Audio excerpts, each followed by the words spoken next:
Free to play or pay to win? What to do? What to do? So Wuthering Waves is coming out in about 15 hours or so. And you're probably seeing a lot of videos right now about what you should and shouldn't do.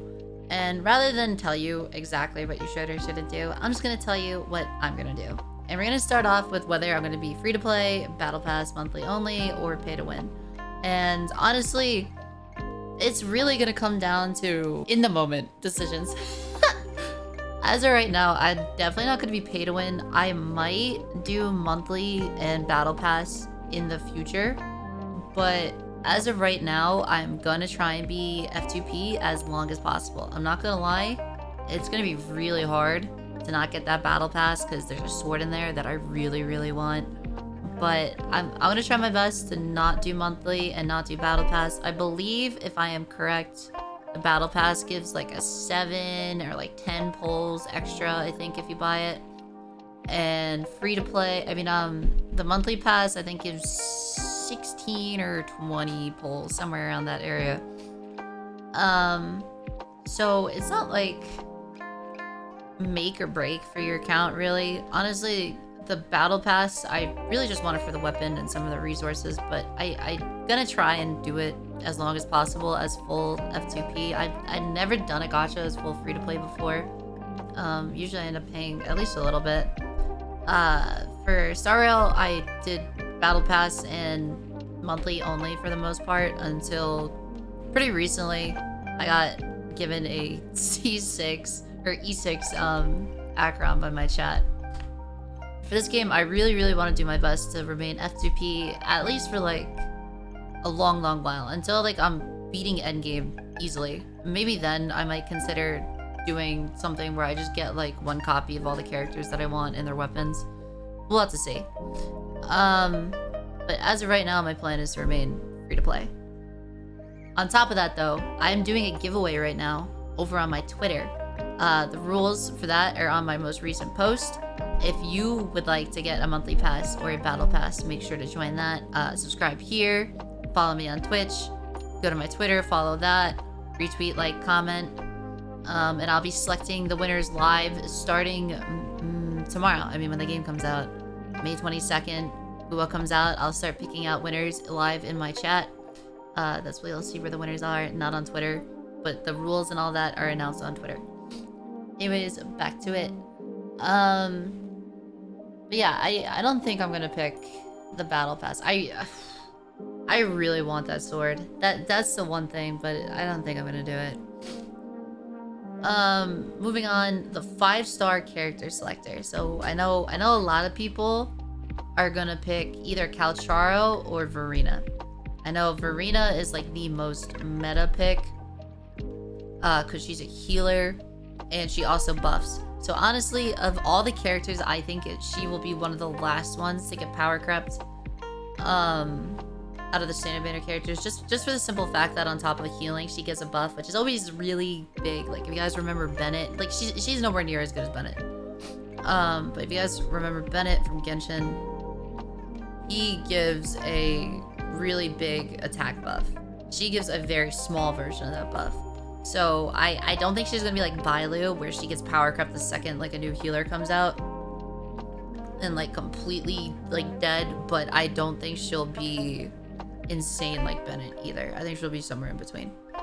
And then I know a lot of people are picking Calcharo. One, because he's really cool, and two, honestly, I think Calcharo is a really good pick early on because DPS make or break your account early on. I know everyone's like, oh, Verena's gonna be so good and all this, but a healer and a support only can do so much when your DPS suck. And I know this firsthand. When I first played Genshin, I got an E1 Venti and an E1 Mona very quickly. I got super lucky and got both of them very quickly into the game. But I had no real DPS. And honestly, it was a struggle. I was using Zhonling physical DPS and it was brutal. I had 2 of the best supports in the game at the time. And I really couldn't beat much of anything. And then the second I got a Eula, it was just a completely different game. The content was I just stomped it. So Honestly, I know a lot of people are going to say Verena is going to be like the reroll meta. I really think a DPS early on is more useful than a healer. Now, I will say I do think Verena might last longer, but the only thing is Calcharo is going to get basically a dedicated, I put that in quotes, support in Yinlin. Yinlin is really good with basically any Electro character. So Calcharo basically gets a buff by the end of 1.0. He's basically already getting a buff with Yinlin. Now for me, I am gonna be picking Zhanjin, the monk lady, the wind girl. I know a lot of people say she's like the worst 5-star. I don't care. I think she's really hot. I like her kit. And honestly, just again, I think she's hot. I think she's hot. I really want her. I've heard that you have to do the beginner banner where you get a random 5-star after 40 pulls. Well, I guess 50 pulls, but you're only spending 40. I heard you have to do that first. If you have to do that first, then obviously I'll do that first. I'll get what I get. If I get Zhanjin, then maybe I'll pick Verena or Calcharo. Otherwise, if they let you do the selector first, you shouldn't do this. Don't do this. Unless, like, you're like me and you really, really want a character and you don't care if you get a dupe of them. If I could do the selector first, I'm doing the selector first because I really want to play Zhanjin. I really like her. I'll skip the beginner banner, go straight to the selector, pick Zhanjin, and then once I finish that, go back to the beginner banner and see who I get. If I get a dupe of Zhanjin, that's fine. I hear that her dupes are really good for her. And if I get a new character, that's also cool. So I'm happy with whatever on the beginner banner. I just really want Zhanjin, which is why if I can, I am going to go to the character selector before the beginner banner. Now, again, you shouldn't do that if you're trying to be meta. I am just doing that because I'm not going to be super tryhard. Obviously, I want to clear out the content. I really want to... we're going to talk about that later. But, I don't know. I really like Zhanjin. I want her super badly. So I'm just going to pick her if I can. If not, I'll do beginner banner and then pick her as soon as I can. For the 5-star weapon selector, I know a lot of people are probably going to pick right away. They're going to be like, oh my god, I got a free 5-star weapon selector. I can't wait. Who am I going to put this on my main? I really recommend holding on to it for a little bit. We don't know how often we're going to get something like this. I hope it's not just a one-time thing and we see this like on rare occasions, special occasions in the future. But if this is a one-time thing or a rare thing, it's not something you want to waste. Now, say you really like Calcharo. You get Calcharo early, right? You might want to pick the weapon for him, but it's like I wouldn't recommend it. Because there might be characters coming out in the future. We already know the 1.1 characters, so you might want to see what weapons they use before you select. It's not gonna go away. Like, it's gonna still be there. Like, don't pick just because you got it right away. But it'll still be there. You can make sure you get it for a character you really want. And the other thing is, some of the characters have either very competitive or 4-stars that are even better than their 5-star counterparts. So on top of that, like, you might want to keep an eye on that. Because it'd be kind of silly to pick a 5-star if there's a 4-star that's basically just as good, and then say in the future, like, I really want Jinzi. Jinzi is gonna be one of the characters I'm rolling for. I really want her. I am probably either gonna get her weapon, or if the 5-star standard banner weapon's really good for her, then I can just pick that and not have to worry about getting her weapon. So that's my recommendation. Don't use it right away. Wait a little bit, see what characters are coming out, what weapons they use, and then maybe you could decide. Moving on from that, I think what I'm gonna do with my pulls early on is I am not gonna pull at all. No pulls at all until I can guarantee a 5-star. So if I had to do the beginner banner, that will mean I have 40 standard pulls, not including Azerite, 40 tickets, or I don't even remember what they're called in this game. The orbs, 40 orbs, for the standard banner. Once I have 40 of those, I could do the beginner banner and get a 5-star, or it'll be 80 if I could go straight into the selector. till then, I'm not rolling at all. And then for the limited banner, I'm skipping Jian, except he has Danjin on his banner. So the first time I will spend my Azurite / limited pulls will be on Jian's banner when I have 30 pulls. I am giving him 30 pulls. We're hoping not to get him. If we do get him, it's cool, but I don't really want him. Well, I do want him, but I want to save the pity for something else. But I really want Danjin. Danjin is the 4-star I am the most excited for, by far. I really, really like Danjin. She's kind of like the flex character. And we're going to talk about that more later. I'm super excited for her. So I'm going to try and give him 30 pulls. Hopefully I get a Danjin. If not, hopefully I get her on the standard banner later. For my 4-star weapon selector, now 4 stars you come by a lot more often, so I'll probably just pick that one right away. It'll be a nice start to the game. You'll have a 4-star that you could select. I am probably gonna pick the sword because a lot of the characters that I want to use are sword characters. Rover is a sword character, which I really want to main Rover. Rover I want as like one of my main characters. I'm gonna level her up. I really, really like Rover's design. The female one in particular. I really like her. So she's gonna get a lot of attention. I'm probably gonna give her the 4-star weapon sword selector because I also want Yang Yang. I like her a lot. You get her for free. And I really want Danjin. So 3 sword characters I really, really like. So I'll probably end up picking that. And for the 5-star weapon selector, as of right now, I would also pick the sword, but again, I'm probably going to hold on for that for a bit, see what Gen Z uses, and see if it's good for her, or if I should just get her limited weapon. If the limited weapon's like way better than the standard weapon, I think that's what I'm going to do. So going off of that, I am skipping Jian. I am going to pull Yinlin, not get her weapon. I know her weapon's like insane from what I hear. I'm not going to get it. And then I'm gonna pull Jinzi. She's the character I am the most excited for. She's the dragon, white hair dragon lady. She looks so cool. I really like her. Ever since like that first trailer that they showed her in, I've always been like, I want that character.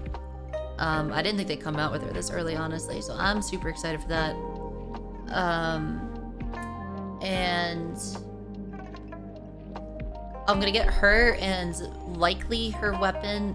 Maybe give her the 5-star weapon selector weapon if it's very close to her limited, but the way it seems so far, the limited weapons seem way better than the standard ones, so I'll probably end up with that.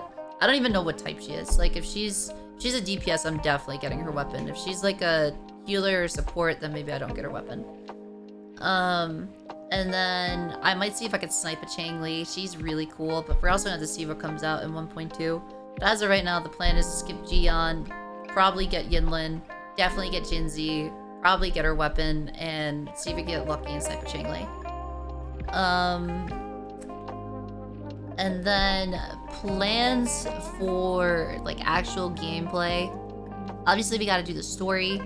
And then after that, I really want to do like echo hunting / shiny hunting with friends. I think that'd be super cool. I used to do a ton of collabs. Before I was a gacha streamer, I used to play like Riot games, and I used to do a lot of collabs, and that was so much fun. And I really miss doing that, so I think that'll be a lot of fun to do early on, is invite friends to my world, do shiny hunting and echo hunting. Also, I just think it'd be hilarious to have a shiny and just annoy all of my streaming friends. Just go into their stream like, oh, yours is that color? Well, mine's this color. Isn't mine cooler? Mine's shiny. I'm sorry, that sounds so cringe just saying that. But yeah, I'm super excited for the shiny hunting. I think that's super cool that they kind of added that into the game. I hope they're hard to get. I really hope they're rare. I know people were saying there was like a guaranteed spawn point for them. I hope that changes. I really hope that changes, because I want them to be rare. I want them to be like a bragging right thing. So I think I'm gonna farm that a lot early. And then besides that, my main focus is gonna be like endgame. I really want to try and get into endgame as quick as possible as free to play. see if I could beat all of it as free to play. I think that'd be really cool. Fun little challenge. I mean, I'm sure like most of the streamers are doing that. It's just good content, honestly, if we're being fair.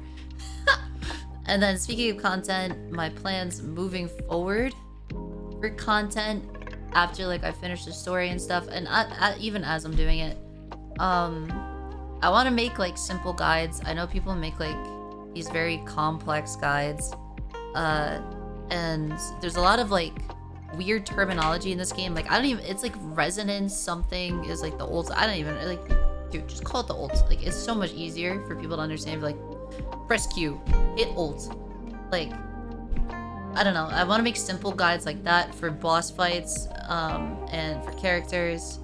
Eventually I want to do solo clears, which if you guys remember earlier, I was talking about Donjin and something I wanted to get into. Donjin is like the flex character.